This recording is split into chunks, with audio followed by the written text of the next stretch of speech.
Hola amigos, bienvenidos a su canal La Voz de lo Oculto. Esta historia de suspenso te dejará con los sentidos a flor de piel y se titula La Psicópata. Hace algunos días me avisaron que mis padres fallecieron en un accidente de tránsito mientras viajaban a la ciudad, y por esta razón tuve que viajar a reconocer sus cuerpos y hacer los arreglos funerarios al pueblo de La Paz de las Casas, un ejido rural en el estado de Zacatecas. El viaje fue agotador porque en el camino mi auto sufrió una ponchadura de un neumático y bajo la lluvia tuve que cambiarlo, lo que me provocó un resfriado con fiebre muy alta, producto de una grave infección al oído medio. Llegué a la casa de mis padres a eso de la medianoche. Luego de hacer tan mentados trámites y de hablar con un abogado de la zona, me acosté, pero no pude dormir, debido a un extraño y persistente ruido en las paredes que finalmente pude identificar. Era el sonido de ratas rascando las paredes de la casa. Asqueada, busqué huellas de su presencia por todos lados, pero no las encontré. Moví muebles, cajas, jaulas, trampas, pero no descubrí nada a simple vista, por lo que decidí comenzar a romper. Primero las paredes más delgadas. De una de ellas era de las que provenía el ruido más fuerte de las ratas. Sepan que la casa de mis padres es una herencia de sus padres, mis abuelos, por lo que esta casa familiar de piedra y madera es muy antigua. De ahí, como a las 6 de la mañana, busqué un martillo y herramienta para romper la pared del recibidor, la más delgada de la casa. Al primer intento, se derramaron como un río, entre las capas de esponja aislante y espuma, decenas de ratas de todos tamaños. Desesperada, tomé una escoba vieja y gastada que encontré en la cocina y comencé a aplastarlas, mientras corrían entre mis pies y subían por las paredes o se escondían en los muebles. Gritaba mientras las iba aplastando. Sus cuerpos quedaban inertes unos sobre otros, con las tripas colgando y la sangre corriendo por todas partes. Vomité y me sentí mareada. Me sentí superada ante la situación y sin poderme controlar, abrí la puerta y salí gritando a la calle. Detrás de mí salieron corriendo como almas que quería el diablo decenas de ratas. Algunos vecinos se asomaron a ver qué pasaba, pero cuando vieron al montonal de ratas corriendo enloquecidas, cerraron puertas y ventanas para que no se les colaran, y no faltó el buen vecino que llamó a la fuerza pública. Cuando ésta se hizo presente, me pasó una multa por desórdenes en vía pública. No me atreví a volver a la casa esa noche. Dejé las puertas abiertas para que salieran todos esos animales, y como eso de las 9 de la mañana fui a la ferretería a comprar un aparato que me habían recomendado para espantar a estos animales asquerosos. ¿Por qué no llamé a un exterminador de plagas? Tal vez se preguntarán. Está claro, no tengo dinero. De mis padres solo recibí esta casa y un montonal de deudas que pagar, entre ellas las cuentas originadas por la hospitalización de mis padres debido al accidente que sufrieron. Debo decirles, cuento aparte, que prácticamente no conozco a mis padres. Perdí contacto con ellos alrededor de los 5 años, edad en el que me dejaron bajo la tutela de mi tía soltera que vivía en Guadalajara y con la cual tenían muy poco contacto. Mi tía me contó una vez que la gente decía que eran un par de viejos ermitaños, de los que no sabían nada, que rara vez se les veía por las calles y jamás en la iglesia. Por esto mismo me pareció extraño cuando supe que sufrieron un accidente de auto cuando venían rumbo a la ciudad. Tía Graciela me dijo alguna vez que cuando me entregaron para que ella me criara, se refirieron a mí como el accidente, dejando claro que no fui una hija deseada. Y ahora se me viene esto. Debo hacerme cargo de los restos de quienes me desecharon. La vida es muy cruel en sus jugadas, no cabe duda. 2 días más tarde, traté de limpiar la casa nuevamente, ya que todavía se escuchaba el sonido de ratas rascando las paredes. Era como si estuvieran ahí atrapadas y no pudieran salir. Cuando por fin logré remover las tablas de otra pared, me encontré con otra avalancha de ratas que corrieron directo a la calle. Mientras esto pasaba, algunos vecinos, espantados con la escena, llamaron a la policía. Otros comenzaron a grabar videos muertos de la risa. No faltaron las ancianas que se desmayaron por el espanto y los viejos que me gritaban groserías, mientras daban de bastonazos a los roedores que se les subían por los pantalones. Para los niños fue un espectáculo aparte. Unos corrían llorando, otros las perseguían con palos y escobas, mientras sus padres y madres corrían a tomarlos en brazos, llenos de pánico tras ellos. Los vehículos que iban pasando por el lugar se detenían ante el desorden y sus conductores se bajaban a mirar mientras algunas ratas se les colaban en los autos. Cuando llegó la policía me pasó otra multa y llamaron al departamento de higiene municipal, que llegó con el escuadrón antiplagas para hacer una limpieza profunda. Finalmente iba a tener que pagar por ese trabajo. 3 días más tarde pude volver a ingresar a la dichosa casa de mis padres, y pensando en que ya no podría ser posible venderla porque los empleados municipales la habían destrozado por completo, decidí habitarla y quedarme en ella. Al menos ya no hay ratas, me dije. En el peor de los casos, algún valor debe de tener el terreno. Cuando me instalé, sentí un olor muy desagradable e indefinido. se lo achaqué a los fungicidas que echaron los trabajadores municipales a la podredumbre de la casa consumida por las termitas, pero no, era algo más, lo presentía, y por lo mismo decidí sacar las tablas del piso con una pala y un pico. Una vez que logré partir 3 tablas, las saqué y descubrí la terrible fuente de los malos olores, el esqueleto de un pequeño niño bajo las tablas. Se me doblaron las piernas de la impresión. No puede ser, pensé, ¿de dónde salió este cuerpecito? ¿Cuánto lleva aquí? Y sospechando que los culpables eran mis difuntos y desconocidos padres, decidí llamar una vez más a la policía, pero ahora para denunciar un delito. Todo me daba vueltas mientras esperaba la llegada de los oficiales. Insisto en que nunca conocí ni a mis padres ni a mis abuelos, solo esa tía lejana que jamás hablaba de ellos, una tía apática como extraña, pero que me creó sin que me faltara nada, una tía que siempre me miró de una forma extraña. A veces sentía que le causaba miedo, sobre todo cuando dibujaba las escenas de terror que siempre tenía en la mente.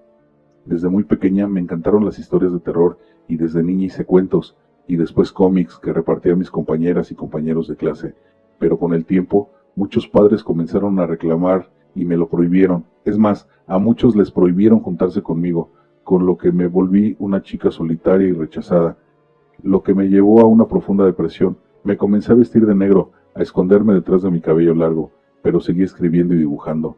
Hice un mercado negro del terror, que era consumido con avidez por otras rechazadas y rechazados como yo. Incluso sacaba fotos de mis dibujos y subía las imágenes a grupos de historias de terror para los que escribía. Pero nada de esto me preparó para lo que me acababa de encontrar bajo el piso de esta casa. Luego de 2 horas se escucharon las sirenas de la policía, ambulancias y bomberos. Nuevamente los vecinos salieron a la calle a observar qué ocurría. Nadie se explicaba tanto movimiento, hasta que comenzaron a sacar los pequeños cuerpos. Todo un espectáculo al que se agregó la prensa, decenas de cámaras y periodistas reporteando, interrogando a la gente que se agolpaba a relatar la avalancha de ratas, la rara muchacha que llegó a vivir al lugar y los cadáveres. En total, sacaron 25 pequeños cuerpos. No podía creerlo. Los periodistas, sin empacho, me sacaban fotos y yo me repetía: mis padres eran unos desgraciados psicópatas. Con las horas, a la muchedumbre se agregaron los padres de niños y niñas perdidas en la zona, quienes me amenazaban con gritos y gestos, como si yo los hubiera asesinado. ¿Yo qué? Ni siquiera conocía a mis padres. Finalmente, la casa fue sellada y me enviaron a un hotel con la orden de no alejarme. Era terrible salir del cuarto, porque mi cara y la cara de los niños desaparecidos comenzaron a salir en la televisión, y cualquier persona que me reconocía se alejaba o me corría. Desesperada, traté de contactar a mi tía, pero nunca contestó mis llamadas, por lo que decidí pedir a la policía que averiguara qué pasó, ya que podía haber sido atacada por alguna persona debido a que es la hermana de uno de los asesinos seriales más despiadados de la historia de este país. Entre mis primeras conjeturas encontré la explicación de por qué mis padres me enviaron lejos. Eran unos asesinos y no querían hacerme daño. Al menos me quisieron, pensé, con un dejo de vergüenza, y mientras pensaba esto, la policía me avisó que encontraron muerta a mi tía. La agregaron a la carpeta de investigación y cerraron el caso. Después de haber levantado las huellas y las pruebas de lo que había ocurrido en la casa, la policía abandonó el lugar y me pude instalar a vivir. Comencé una vez más a limpiar lo que quedaba en el piso, a sacar los restos de la tabla y material aislante, y luego comencé a eliminar todo aquello que estaba inservible. En una de las habitaciones al fondo del pasillo era un cúmulo de basura, en donde encontré cajas, bolsas, ropa usada, material de construcción, diarios viejos llenos de hongos y toda clase de mugre maloliente. La policía no entró a ese cuarto, seguro por asco o por temor a alguna infección, pero yo tuve que entrar, y fue en ese momento que me pude dar cuenta que, como en las mejores series policiales, las investigaciones no siempre son tan profundas como una desearía, ya que a medida que sacaba la basura, encontré ropa de niñas y niños, horrendas fotografías de maltrato y muerte, un registro con día, mes y año, y una descripción de los cautivos y de todo el proceso que los llevó a la muerte. Era un diario macabro, escrito por el puño y letra de uno de mis padres. Todo estaba escrito, planificado, ilustrado y fotografiado en aquel horrendo libro, en que cada caso estaba catalogado como un sacrificio. 25 sacrificios de niños, uno por año, 25 años matando niñas y niños sin que nadie sospechara, y yo, solo 25 años más tarde, me entero de la peor forma y quedo absolutamente sola. Ante la gravedad de mis hallazgos, acudí una vez más a la bendita policía, que recibió mis pruebas de mala gana, como un estorbo, ya que era un caso resuelto y lo que yo entregué solo implicaría más burocracia. y ante la reacción de los uniformados entregué la ropa y las fotos, pero no el diario. Algo me decía que debía releerlo para dar cuenta por mí misma a las acongojadas familias de la muerte de sus pequeñas y pequeños. Esto es lo que pensaba hacer hasta que todo cambió radicalmente. Como les comenté, me fui a vivir con mi tía cuando era una niña. No guardo recuerdo de esas fechas porque estuve muy enferma. No recuerdo la causa de la enfermedad que me quejaba, pero sí recuerdo que ardía en fiebre y me perdía en el tiempo y en el espacio en esos episodios febriles, es decir, tenía lagunas mentales respecto a partes de mi vida por las fiebres, que eran recurrentes, como en esos casos que se describen en la medicina, casos de personas cuyos sistemas autoinmunes se atacan a sí mismos. Cuando venían las fiebres tomaba toneladas de pastilla. Esto duró como hasta los 32 años de edad, en la que logré recuperarme y comenzar a vivir. Mi pobre tía, Dios la tenga en su santo seno, debió sufrir mucho por mi causa, y quizá por lo mismo era tan apática. No es fácil cuidar solo a una niña ajena y con tantas enfermedades. La cosa es que durante mis periodos febriles comencé a llevar un diario. Lo había olvidado completamente, pero lo acabo de recordar. Un diario en el que hacía dibujos y pegaba fotos, un diario como el que ahora tengo en mis manos, y que mis padres escondían celosamente en lo más profundo de ese cuarto repleto de basura, chatarra y horrores. Pero este era mi antiguo cuarto, un lugar que mis padres sellaron exactamente después de 25 años, luego de que los tratamientos para controlar mis ataques psicóticos funcionaran, y luego de que yo dejara de llegar periódicamente a su casa con pequeñas víctimas asesinadas.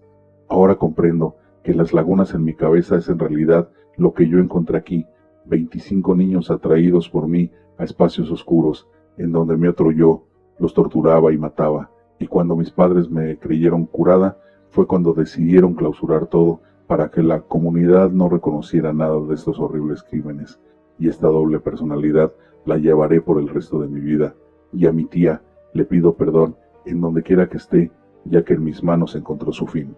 Esto es todo por hoy. Espero que este relato los haya dejado impactados. Suscríbete, dale like, activa la notificación para que no te pierdas el contenido del canal y déjame tus comentarios. Y recuerda que siempre detrás de ti está la voz de lo oculto.